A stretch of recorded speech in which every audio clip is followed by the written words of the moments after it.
Ayan mga palangga, good morning, good morning, good morning, good morning, good morning, good morning, good morning, good morning, good morning, good morning, good morning, good morning, good morning, good morning, good morning, good morning, good morning. Pilipinas, araw ng Biyernes. Lang, bukas pa guys. Webes. Di, ganito no, may pag-uusapan tayo konti.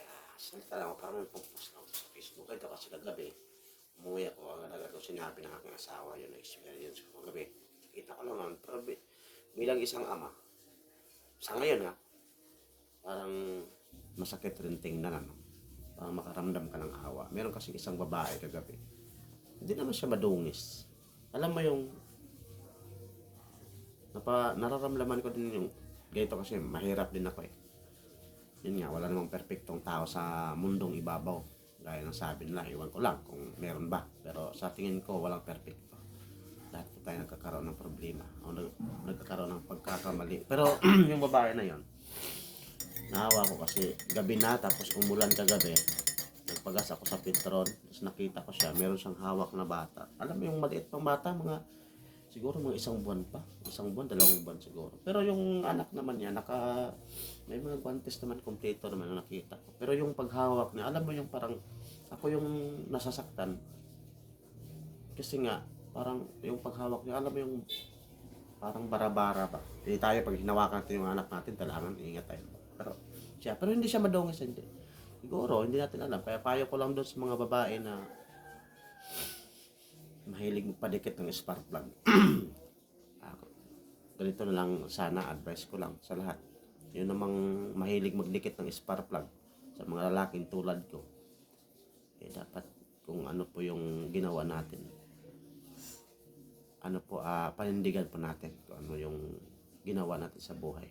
Huwag po tayong bara-bara kasi ang naging kawawa doon, hindi lang tayo bilang sa lalaki, hindi lang yung babae bilang sa babae, kundi yung bata. Kasi itulad ko kasi na may mga anak din akong kahit pa paano, minahal ko rin yung mga anak ko. Kaya parang masakit din sa pakiramdam. Kaya nung pagdating ko sa bahay, sinabi ko sa asawa ko, nakakalungkot no? Parang ganung bagay. Hanggang wala kasi wala naman akong magawa eh. Kasi yun nga, sumikap na din ako para makakain na kami ng kasama ng mga anak ko, asawa ko. Ngayon nga, kasakit pa. Una, yung anak kong panganay. Sumunod, yung aking asawa. Ito na naman ngayon, yung bunso namin natamaan kagabi.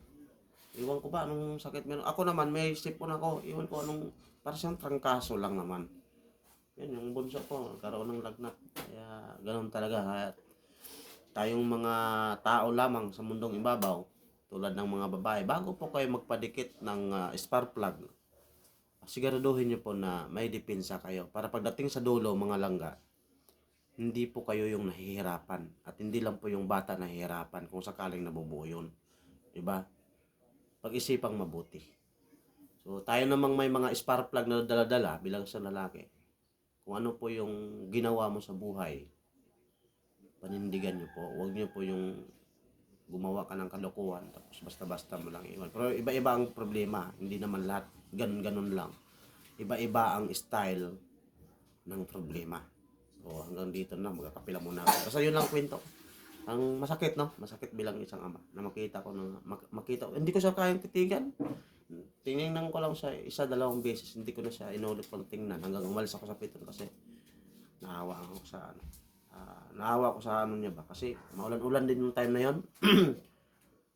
Tayo nga ayaw nga natin paambunan yung anak natin, yun pa kaya sobrang awa. Nagbinta siya ng sa pagitas, may dala siyang malaking bag.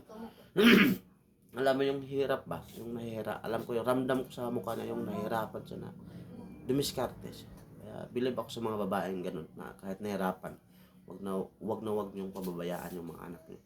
Kayanin niyo kung ano man yung mga pagsubok na dumating sa buhay natin. So hanggang dito lang, maraming salamat. Good morning sa ating lahat. Happy Thursday. Ngayong araw, God bless mga palangga.